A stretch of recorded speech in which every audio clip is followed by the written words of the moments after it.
প্রিয় BA BSc এবং বিকমের first সেমিস্টারের ছাত্রছাত্রীরা, আজকে আমি যে বিষয় নিয়ে আলোচনা করব সেটি তোমাদের জন্য অত্যন্ত গুরুত্বপূর্ণ হতে চলেছে। কারণ তোমাদের আমি প্রিভিয়াস ভিডিওতে কমন ভ্যালু অ্যাডেড কোর্সের দুটি সাবজেক্ট রয়েছে, তার মধ্যে থেকে কনস্টিটিউশনাল ভ্যালু থেকে মডেল প্র্যাকটিস সেট দিয়েছিলাম। তোমরা অনেকেই দেখেছো এবং তোমরা রিকোয়েস্ট করেছো যে স্যার আমাদের যদি আরেকটি পেপার রয়েছে এনভায়রনমেন্টাল স্টাডিজ, সেই সাবজেক্টেরও যদি মডেল প্র্যাকটিস সেট পাই। তো প্রত্যেকটি সাবজেক্টেরই তোমরা মডেল প্র্যাকটিস সেট পাবে। মডেল প্র্যাকটিস সেট তোমাদের যেহেতু নিউ সিলেবাস, তোমাদের আগাগোড়াই পিপি স্টাডি ক্লাস বিগত 5-6 বছর ধরে তোমাদের কিন্তু মডেল প্র্যাকটিস সেট এবং ইউটিউবে প্রথম কলেজের মডেল প্র্যাকটিস সেট কিন্তু পিপি স্টাডি ক্লাসই দিয়ে এসছে। তো এবারেও তার ব্যতিক্রম হবে না। তোমাদের প্রত্যেকটি সাবজেক্টের মডেল প্র্যাকটিস সেট অনেক আগে থেকে দিয়ে দেওয়া হচ্ছে, কারণ একটাই, আমাদের কাছে যারা পড়ে তারা যেরকম স্টুডেন্ট, তোমরাও কিন্তু অনলাইনে যেরকম ভিডিও দেখছো, চ্যানেলের সাথে যুক্ত আছো, তোমরাও কিন্তু পিপি স্টাডি ক্লাসের সদস্য। তাই তোমাদের জন্যও কিন্তু মডেল প্র্যাকটিস সেট, যে পরীক্ষাটি আমাদের নেওয়া হয় কোচিং সেন্টারে, সেই মডেল প্র্যাকটিস সেটটাই তোমাদের কাছে তুলে ধরা হবে। তো আজকের বিষয় হচ্ছে আবশ্যিক পরিবেশবিদ্যা, যেটি প্রত্যেকটা স্ট্রিমেরই রয়েছে। তো আমাদের মার্কস প্যাটার্নটি, কোশ্চেন প্যাটার্নটি বলে দিই। 1 নম্বরে 10টি এমসিকিউ তোমাদের করতে হবে, 2 নম্বরে 10টি প্রশ্ন করতে হবে এবং 5 নম্বরে 4টি প্রশ্ন করতে হবে। তো কীরকম ধরনের প্রশ্ন প্যাটার্ন সাজানো থাকবে, কোশ্চেন প্যাটার্ন হবে, সেটা একটু দেখে নাও। এবং প্রশ্নগুলো খুবই গুরুত্বপূর্ণ। এই মডেল প্র্যাকটিস সেটটি বা নমুনা প্রশ্নটি বা মক টেস্ট পেপার যাই বলো না কেন, এই প্রশ্নটি তোমরা ভালো করে একটু প্র্যাকটিস করো, ঠিক আছে? খুবই উপকৃত হবে এবং বুঝতে পারবে কোশ্চেন পেপার কেমন হতে চলেছে। তো দেখো, আমাদের বিএ বিএসসি বিকম জেনারেল এবং অনার্সদের জন্য সঠিক উত্তরটি বেছে নাও, যে কোনো 10টি। আচ্ছা, তার আগে বলি তোমাদের কিন্তু কোশ্চেন 3টি কোশ্চেন হবে, কারণ তোমাদের ডে শিফট রয়েছে, মর্নিং শিফট রয়েছে এবং ইভিনিং শিফট রয়েছে। প্রত্যেকটার কোশ্চেন পেপার কিন্তু আলাদা হবে।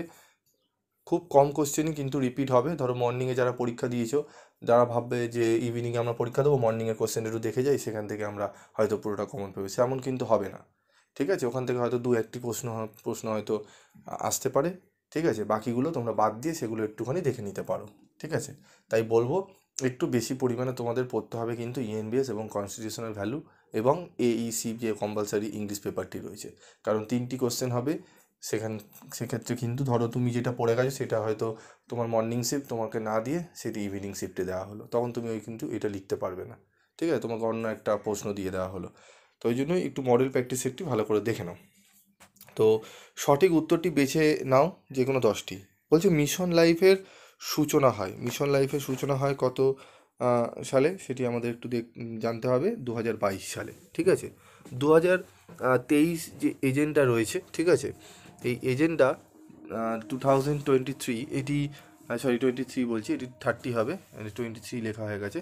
2030-এর এজেন্ডা, এটি আমাদের উত্তরটি কী হবে? অপশান রয়েছে, দেখো, জীববৈচিত্র্য সংরক্ষণ, টেকসই উন্নয়ন সংক্রান্ত, জনসংখ্যা নিয়ন্ত্রণ সংক্রান্ত। তো উত্তরটি আমরা সকলেই জানি, টেকসই উন্নয়ন সংক্রান্ত। লো কার্বন লাইফস্টাইল কী করে? স্বাস্থ্যের উন্নতি ঘটাতে পারে, স্বাস্থ্যের উন্নতি এবং দীর্ঘমেয়াদী রোগের ঝুঁকি কমাতে পারে, উত্তরটি হবে অপশন বি। প্রথম বসুন্ধরা সম্মেলন বা প্রথম আর্থ সামিট সম্মেলন কবে অনুষ্ঠিত হয়? উত্তরটি হবে আমাদের 1992 সালে, ঠিক আছে? পুকুরের বাস্তুতন্ত্রের নাম কি? Savanna, lotic, lentic. উত্তরটি হবে লেন্টিক। লোটিক জলের উদাহরণ কি? নদীর জল। লোটিক জলের উদাহরণ হচ্ছে নদীর জল, আর পুকুরের হচ্ছে লেন্টিক, ঠিক আছে? এগুলো একটু মনে রাখবে। ইকোটোন কি? দুটি বাস্তুতন্ত্রের মধ্যবর্তী অংশ, ঠিক আছে? ইকোটোন হচ্ছে দুটি বাস্তুতন্ত্রের মধ্যবর্তী অংশ। চেরনোবিল দুর্ঘটনা ঘটেছিল কত সালে? ঠিক আছে, চেরনোবিল দুর্ঘটনা ঘটেছিল কত সালে? 1986 সালে। বায়োডাইভার্সিটি কথাটির প্রবর্তক হলেন কে? ওয়াল্টার রোসেন, ঠিক আছে? ওয়াল্টার রোসেন হচ্ছে আমাদের বায়োডাইভার্সিটি কথাটির প্রবর্তক। ভারতবর্ষে হটস্পটের সংখ্যা কটা, বা হটস্পটের সংখ্যা হলো কত? 2টি, 3টি, 4টি? উত্তরটি হবে 4টি, ঠিক আছে? চলে আসবো পরবর্তী প্রশ্নে।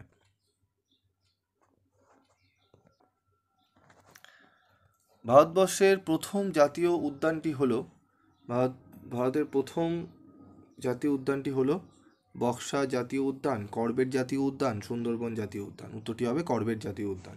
উদ্ভিদ উদ্যান কী প্রকার সংরক্ষণ পদ্ধতির উদাহরণ? এক্স2 সংরক্ষণ। ঠিক আছে। বিওডির পুরো নাম কি? Biogenic oxygen due, biological oxygen demand, biological ozone demand? তো উত্তরটি হবে আমাদের কি? Biological oxygen demand. আচ্ছা, বায়োজিক অক্সিজেন ডিমান্ড এখানে হতো। ঠিক আছে, এটা একটু দেখে নেবে তোমরা। পিওডি কিসের পরিমাপক? বায়ু দূষণের? উত্তরটি দেখতেই পাচ্ছ তোমরা, জলদূষণের। ফ্লাই অ্যাশ কি? এক বিশেষ প্রকার জলদূষণকারী পদার্থ, তাপবিদ্যুৎ কেন্দ্রে উৎপন্ন এক প্রকার হালকা ছাই যা বায়ু দূষণ ঘটায়, রাসায়নিক কারখানা থেকে উৎপন্ন এক প্রকার এরোসল? উত্তরটি হবে বি। তো এরকমই তোমাদের প্রশ্ন দিয়ে দেবে। আমি এখানে একটু বেশি প্রশ্ন দিয়েছি, তোমাদের 10টি প্রশ্ন লিখতে হবে এমসিকিউ। 10টির মধ্যে 10টি তোমাদের করতে হবে, বা অনেক সময় 15টিও দিতে পারে, তার মধ্যে থেকে তোমরা 10টি করে নেবে। 2 নম্বরের প্রশ্ন, 2-এর দাগে থাকবে তোমাদের নিম্নলিখিত প্রশ্নগুলির উত্তর দাও 2 × 10। 2 নম্বরে 10টি প্রশ্ন তোমাদের করতে হবে। কী কী প্রশ্ন আসতে পারে সেরকমই একটি মডেল পেপারে তুলে ধরা হয়েছে। পরিবেশবিদ্যা কাকে বলে? পরিবেশগত বাধা বলতে কী বোঝো? সুস্থায়ী উন্নয়ন কি? লো কার্বন লাইফস্টাইল কি? পরিবেশের উপাদানগুলি কি কি? খাদ্য শৃঙ্খল বলতে কী বোঝো? বাস্তু সংস্থান ও বাস্তুতন্ত্র কি? শক্তি প্রবাহ কি? খাদ্য পিরামিড কাকে বলে?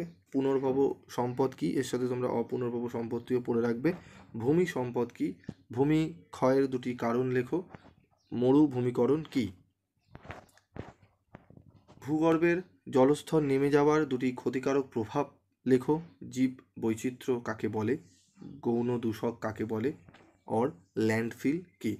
ঠিক আছে, 2 নম্বরের এই প্রশ্নগুলো একটু ভালো করে দেখো, এবং আমি যে চ্যাপ্টার ওয়াইজ তোমাদের প্রশ্নগুলো 2 নম্বরের কোশ্চেন আনসার দিয়েছি সেগুলো অবশ্যই ভালো করে সব করেই পড়ে নেবে। ঠিক আছে, নিম্নলিখিত প্রশ্নগুলির উত্তর দাও। 5 নম্বরের 4টি। পরিবেশবিদ্যার প্রকৃতি সম্পর্কে আলোচনা করো। পরিবেশবিদ্যার গুরুত্বগুলি আলোচনা করো। বাস্তুতন্ত্রের গঠন ও কার্যকারিতা সম্পর্কে ধারণা দাও। প্রাকৃতিক মূলধন হিসাবের ওপর একটি সংক্ষিপ্ত নিবন্ধন লেখো। বনজ সম্পদ ধ্বংসের কারণ এবং ফলাফল সম্পর্কে আলোচনা করো। জীব বৈচিত্র্যের অবলুপ্তির কারণগুলি লেখো। পরিবেশ দূষণ কাকে বলে? এর প্রকারভেদ সম্পর্কে আলোচনা করো। এই প্রশ্নগুলো একটু 5 নম্বরগুলো ভালো করে দেখবে, এবং আমি লাস্ট মিনিটে দেখবে চ্যাপ্টার ওয়াইজ যে প্রশ্নগুলো 5 নম্বরে দিয়েছি সেগুলো অবশ্যই পড়ে নেবে ভালো করে। তার সাথে তোমরা এই মডেল প্র্যাকটিস সেটটি ভালো করে একটু প্র্যাকটিস করে নিও। আশা করি তোমাদের অনেকটাই ধারণা ক্লিয়ার হবে যে কীরকম প্রশ্ন আসতে চলেছে। ঠিক আছে, তো ওয়াই সেমিস্টারে তোমরা পড়ে রেখো, এবং তোমাদের আর কোন কোন সাবজেক্টের মডেল প্র্যাকটিস সেট দরকার তোমরা কমেন্ট বক্সে লিখে জানাও। যত বেশি কমেন্ট হবে যেই সাবজেক্টে, সেই সাবজেক্টে আমি আগে দেবো। তাই তোমাদের যে সাবজেক্টের মডেল প্র্যাকটিস সেট লাগবে তোমরা এক এক করে লেখো। ঠিক আছে, লিখে জানাও। আজকের মতো এটুকুই, দেখা হচ্ছে পরবর্তী ভিডিওতে। তোমরা এই ভিডিওর লিঙ্ক বন্ধুদের মধ্যে শেয়ার করো, যাতে প্রত্যেকে তোমার বন্ধুবান্ধব যারা রয়েছে তারা উপকৃত হয়। ঠিক আছে, কারণ আমরা নিজে জানবো, অন্যকেও জানাবো। অনেকে তোমরা হয় যে আমি জেনেছি থাক বন্ধুকে জানাবো না, আমি একটু বেশি নাম্বার পাবো, এরকম করবে না। প্রত্যেকে অন্যকে আমরা সাহায্য করব। ঠিক আছে, দেখবে যে সাহায্য করে তারও ভালো হয়, যে সাহায্য পাচ্ছে তারও ভালো হবে। ঠিক আছে, তো আজকের মতো এইটুকুই, শেষ করছি ভিডিওটি।